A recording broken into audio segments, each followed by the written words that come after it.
Alors Bercy nous a présenté hier un bilan sur les relations entre les sociétés, les entreprises et l'administration fiscale. Bonjour Marie. Bonjour David, bonjour à tous. Marie Viseau, chef de service au Figaro Économie. Alors que nous dit l'administration? Bercy nous dit qu'en gros, les patrons sont moins méfiants vis-à-vis, encore une fois, du fisc. Et on se dit vraiment, c'est de la com, la qualité du dialogue s'améliore ou est-ce qu'on a encore de la suspicion de la part des patrons, notamment quand il s'agit du contrôle fiscal? Alors, j'ai envie de vous répondre un peu des deux, David. En fait, pour remettre dans le contexte de cette relation entre les entreprises et le fisc, il y a 2 ans, Bercy a sorti une loi qui s'appelait la loi ESSOC, encore un nom barbare, mais le thème générique de cette loi, c'était « il faut un État au service d'une société de confiance ». Et l'idée, c'était de fournir tout un tas de dispositifs qui devraient rassurer les entreprises, créer des partenariats fiscaux pour que finalement elles soient plus sécurisées face à leurs relations avec le fisc et que on ne les voit plus, ou en tout cas que les entreprises ne le voient plus comme le grand méchant loup, parce que il faut pas se leurrer, le fisc, pour vous, pour nous, pour une entreprise, ça a longtemps été le grand méchant loup. Il y a quand même une époque qui n'est pas si lointaine où envoyer un mail au fisc, discuter avec un conseiller fiscal, ça n'existait pas. Donc voilà, il y a 2 ans, on lance en mars 2019 cette loi ESSOC et Bercy dit dorénavant, on va être en une relation apaisée avec son contrôleur fiscal au quotidien. Bon, alors, évidemment, il y a une partie communication, et quand Bercy nous dit hier, 76%, c'est-à-dire les 3/4 des chefs d'entreprise déclarent faire plus confiance à l'administration fiscale que 2 ans auparavant, bien sûr qu'il y a de la communication, et bien sûr qu'on a envie de dire que cette loi sert à quelque chose. Après, ça ne veut pas dire qu'il n'y a que de la communication, parce qu'il y a de vraies mesures dans ce qui a été, Juste, produit Marie, il y a avant 2 de parler ans. des mesures, Ouais, donc bien ça veut dire sûr. qu'il y a vraiment une volonté de l'administration de passer du statut, entre guillemets, de gendarme à celui de conseiller, à Exactement. accompagner. Il y a vraiment, pour le coup, pardon, C'est de la bonne exactement. volonté. Il y a de la bonne volonté côté Il y a de la bonne Bercy. volonté. Ils veulent un changement culturel, c'est-à-dire qu'on ne les regarde plus de la même manière, et ils veulent rentrer dans une logique d'offre de service. Bercy utilise cette expression. On est là au service des entreprises, toutes celles qui sont de bonne foi, qui jouent la transparence, qui veulent un partenariat avec nous. Vraiment, on est là à leur service et on n'est plus là uniquement pour les contrôler, leur donner des amendes et tout ce qui a été un peu l'image du fisc pendant très longtemps. C'est exactement ça, c'est une révolution de mentalité. Ouais. Après, Bercy nous Ouais. dit, pardon, on va parler des mesures juste après, mais Ouais. Bercy nous dit en gros, c'est ça, c'est 400 TPE, PME et 39 grands groupes et ETI qui ont accepté en 2 ans d'ouvrir leur compte au fisc pour discuter. C'est quand même pas, pardon, c'est pas un triomphe, non? Non, c'est une mesure très spécifique, c'est le partenariat entre le fisc et l'administration. Le partenariat, vous avez raison, c'est pas un triomphe, mais le partenariat, ça veut dire qu'on ouvre sa porte complètement à l'administration fiscale. On se dit, allez, on est partenaires, on regarde ensemble tous nos comptes en amont, toute notre optimisation s'il y en a. Donc oui, c'est normal que ça vienne un petit peu progressivement. Vous voyez, une TPE, elle accepte déjà pas facilement un nouveau partenaire financier, un investisseur, d'ouvrir son capital. Alors le fisc, vous imaginez. Donc ça progresse, et encore une fois, ça va aller avec le changement des mentalités qui n'est pas quand même complètement abouti. Quels sont les outils au service justement de cette amélioration dans la relation entre entreprises, entre patrons et administration fiscale?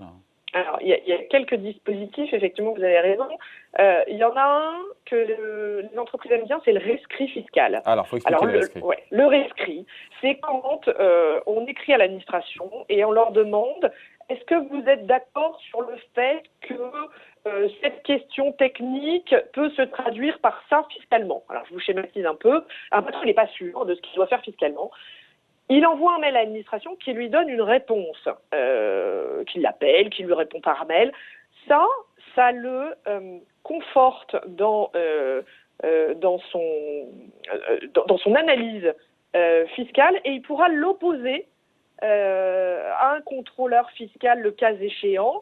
Il se met en conformité fiscale. Voilà, pardon, l'expression que je cherchais. Et donc, il y a plus de rescrits fiscaux de la part de l'administration, ce qui sécurise les entreprises, évidemment. Voilà, ça les sécurise considérablement. Il y a 20 000 rescrits fiscaux qui ont été délivrés en 2020. C'est énorme. À une époque, le rescrit n'existait pas. Et Bercy essaye d'inverser la tendance. Et ce qu'ils essayent aussi, c'est de répondre assez rapidement. Parce que ce qui est terrible pour un chef d'entreprise, c'est d'être dans l'incertitude. Donc, les 3/4 des rescrits arrivent dans les entreprises en 3 mois. Donc, pour ça, il y a un effort considérable qui a été fait et c'est une vraie solution pour les entreprises. Il y a une autre solution qui est une traduction directe du droit à l'erreur. Vous savez, quand une entreprise fait une erreur, mais qu'elle est de bonne foi, Oui. il y a une nouvelle procédure qui existe. Pour être moins sanctionné, c'est ça? Pour être beaucoup moins sanctionné, c'est on régularise pendant un contrôle fiscal pour les erreurs commises de bonne foi. Et alors, c'est une réalité?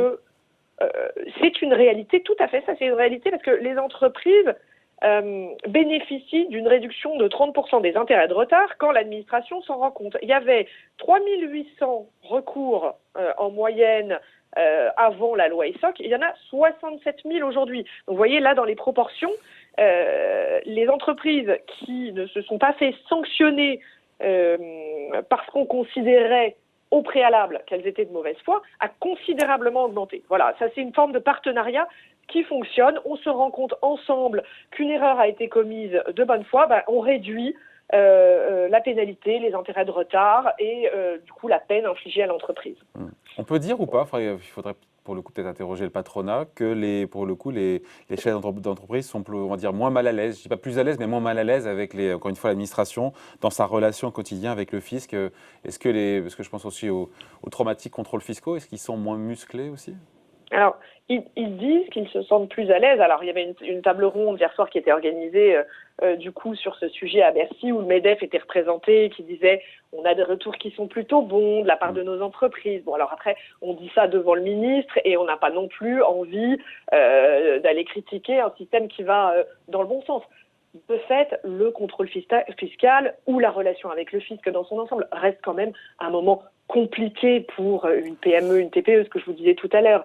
Voir le fisc rentrer chez soi quand on est un patron d'entreprise, il va falloir encore un petit peu de temps pour que toutes les entreprises se saisissent finalement de ces outils que le fisc leur met à disposition. Donc ça va dans le bon sens. Donc ça va dans le bon sens et il y a encore des choses à faire. Voilà. D'autant qu'il y a toujours cette extrême complexité des règles fiscales françaises. C'est d'ailleurs pour ça qu'on a créé des outils. C'est parce qu'on sait que les règles fiscales sont compliquées, changent tout le temps, et ça c'est un enfer pour les entreprises. Donc il faut leur donner des garanties, de la souplesse, de la confiance. Et c'est un petit peu l'idée de cette loi qui n'a que 2 ans, hein, rappelons-le, et qui pourrait progressivement se mettre en place dans le paysage des entreprises françaises.